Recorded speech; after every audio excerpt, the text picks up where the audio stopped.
Yan mga boss. So meron tayo dito yung Acer laptop.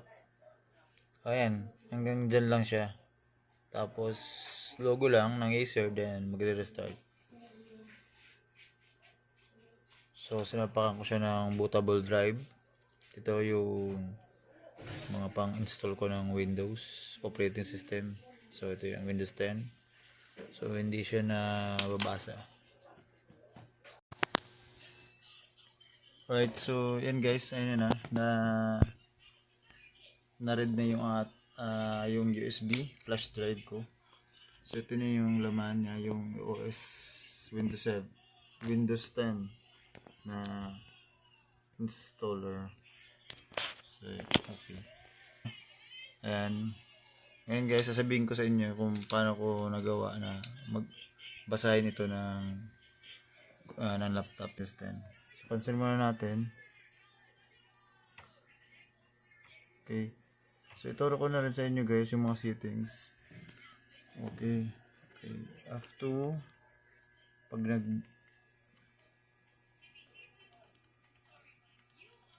okay.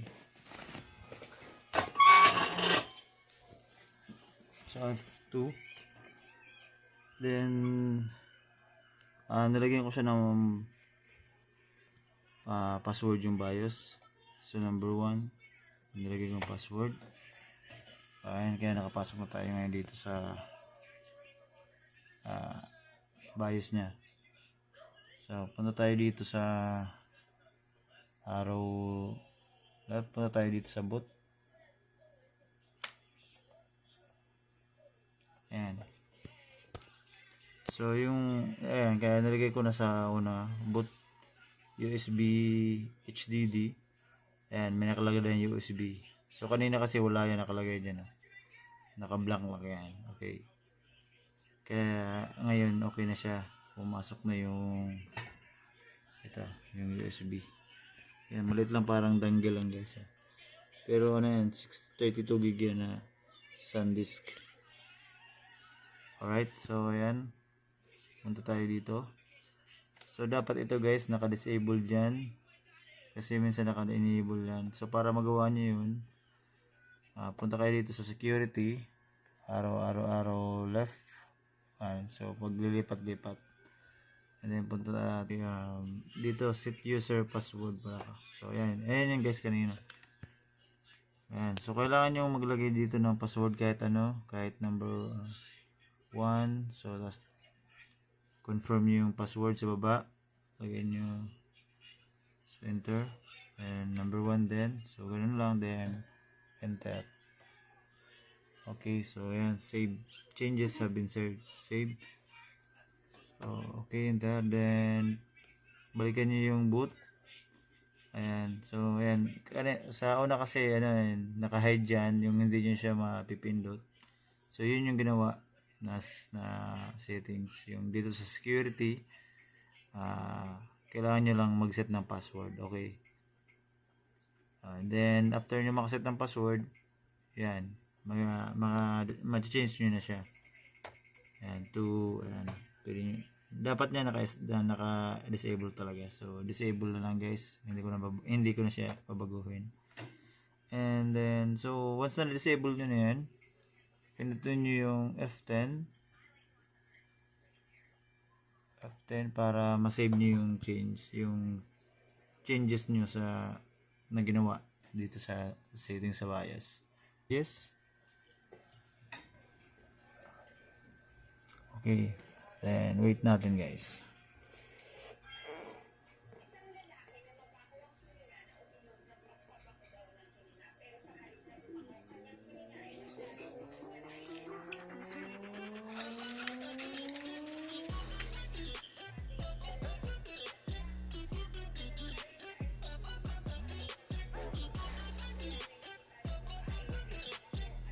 Okay.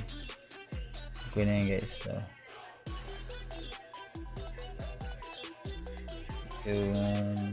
ayan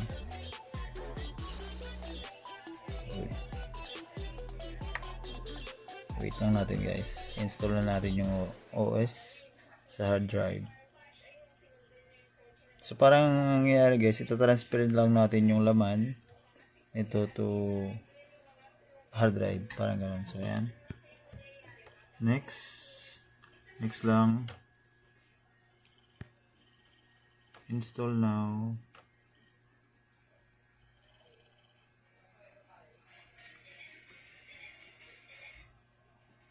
So maturog na yung HDD niya, no? Parang medyo baka mahina na yung hard drive niya.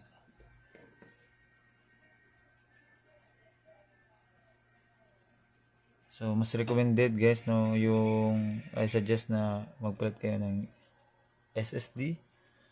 So SSD. Ayan. So SSD guys. Mas maganda yun kaysa sa HDD. So mas mahal nga lang siya pero solid, mabilis. Yung HDD nyo, pwede nyo nang gawing backup lang yun. Bumili ka ng portable enclosure para maging portable siya. HDD enclosure. Then pwede nyo savean nyo ng mga files, ng games, ng movies.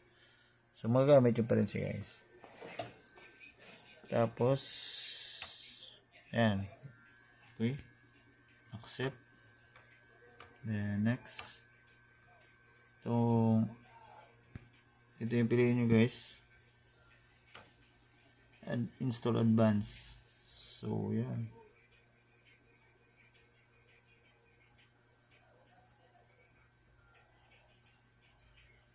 Okay, format na natin to. Ayan o. Ginabel. So format. Wala nang option to guys na iba. Wala nang. So mapoformat na talaga yung dati niyang laman. Okay, so ayan. Ayan na. Papartition na natin to guys. Pinitin natin new. And ilagay natin dito sa amount. Gawin lang natin 150. Ayan, 156. And yan. Apply.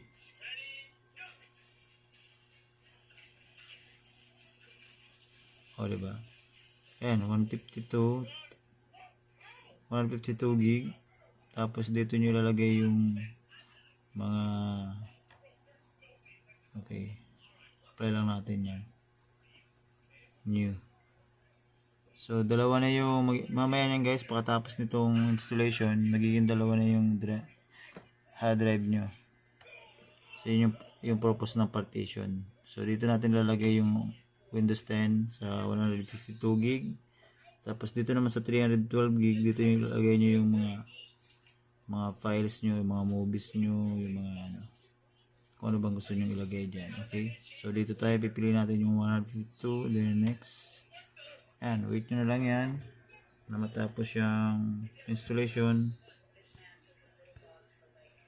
Mostly next lang ito guys sa setup after ng 100% dito. Okay, alright. So, mabalikan natin yan mamaya pag pagpatapos na.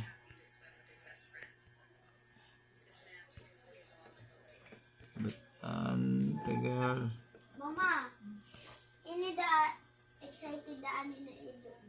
Okay, yan. So, balikan natin yan mamaya. Mapanigos na siya sa dagat. Tapos nagdadalaga na ano siya. Ako yung nagdalagan Okay.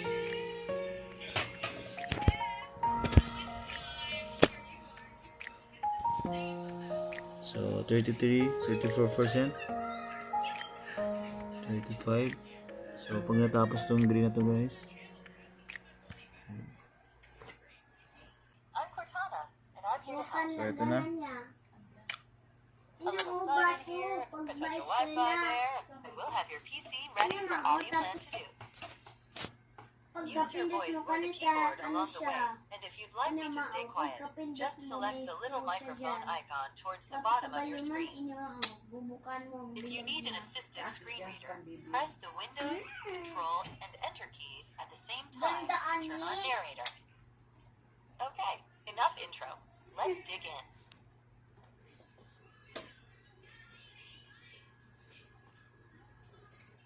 Alright, just a moment pa rin. Your region is set to the United States. So, ayan. Is that right? Okay. Yes. Kahit hindi naman guys, no? So, wala Your nang ginagawa keyboard ko. is set to US. Want to stick with that? Okay, yes na lang yan. Do you also type with another keyboard layout? So, yung ginagawa ko dito is skip. Just skip that. And Now let's get you connected to a network. That way you can get updates, apps, and cat videos as soon as possible. How about the first one on the list? Want to use that one? okay, wag na natin lagyan ng internet. Or lagyan natin siguro. Okay, connect natin dito. Now Para type your credentials. Update siya.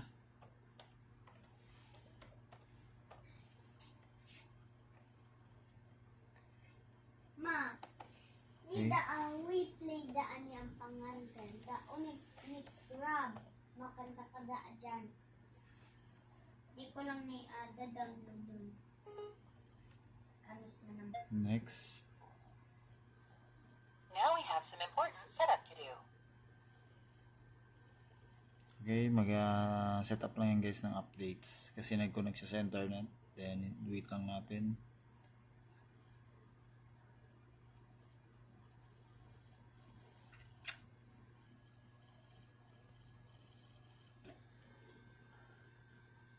Ayan, tingnan nyo guys na. Let's see. New from Windows.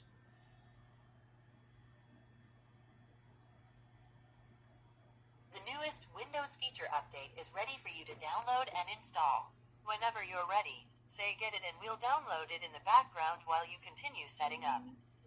So, skip po na ako guys para matapos na tayo.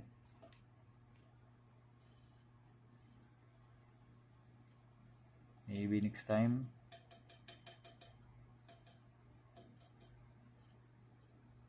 Type Okay. your email address or phone number, then follow the instructions to sign in. Okay, I'll catch up with so you back once that's natin done. yan. Pag ayaw nyo gumawa ng account, back na lang. Mama, from English ba ganitig download ko Then, yan? Type your email address or phone number, then follow the instructions to. ang gawin nyo na lang, off nyo lang yung wifi para ma-disconnect yung off ko muna saglit yung Ay, ano pa lang siya? router. Speak ka. Ito yung router ko. Off ko lang Hello. or tanggalin ko lang yung internet. Di man tayo So, nagsasabi yung internet ma. lang guys, hugutin ko lang. Ayan o, tira nyo. Wala na yung internet na. So, madi-disconnect na rin itong ating, pati sila. Madi-disconnect din sila dyan. So, try natin. Back. Hello. Hello. Tingnan mo. Try again. Alright, so mukhang wala na siyang wifi. Wala na siyang internet. Then, sana pumunta dun sa offline account para hindi na tayo gumawa ng account. Pero kung meron naman kayo guys na Google account, pwede nyo na kayo mag-sign in. Type what you want to name your account. Oh, diba? Ayan. So, ayan. We learn. Lagyan lang natin my PC. Yun lang.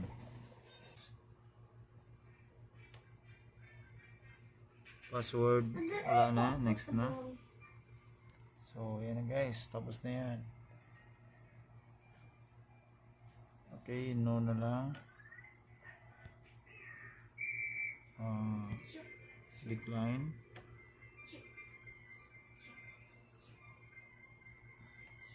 So, location. Off lang eh. Then, accept. Ayan. Magbubukas na yung Windows next. Wait lang natin yung moment. So, ito na. Finish na guys. So, next nyan, driver na. So, hindi ko na yan kukuha ng videos. Marami pa kasing sa setup dito. Mag-i-install pa ng driver. So, Tapos magkakopy pa ng Mystery. hindi na, mag-install na lang ng konting program, Windows 10, Microsoft Office, and almost there. Oh yeah, ayan. Alright, so goods na. Sana may natutunan kayo kung paano mag-install ng OS sa laptop. Hanggang dito na lang. Salamat sa panonood. Bye.